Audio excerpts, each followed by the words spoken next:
তাদের কার্ড অনুযায়ী যদি তাদের প্রাপ্যটা বুঝিয়ে দেয়, আর মনে হয় নদীতে এইভাবে আর জাল ফেলবে না। মাছ তো ধরবে।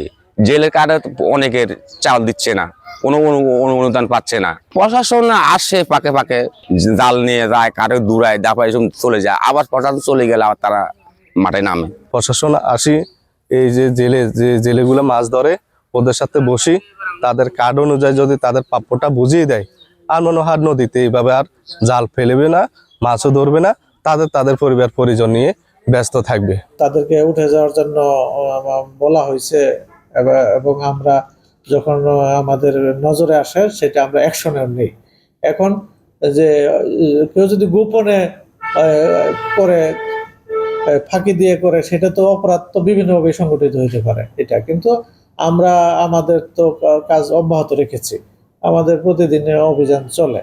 এটা এক এক দিন এক এক সময় এক এক পয়েন্টে আমাদের অভিযানগুলো চলে, এবং আমাদের যে লোকবল বা শক্তি আছে, সেই সীমিত শক্তির মধ্য থেকে আমরা কিন্তু দিন রাত কাজ করে যাচ্ছি, আমাদের ডিপার্টমেন্ট কাজ করছে।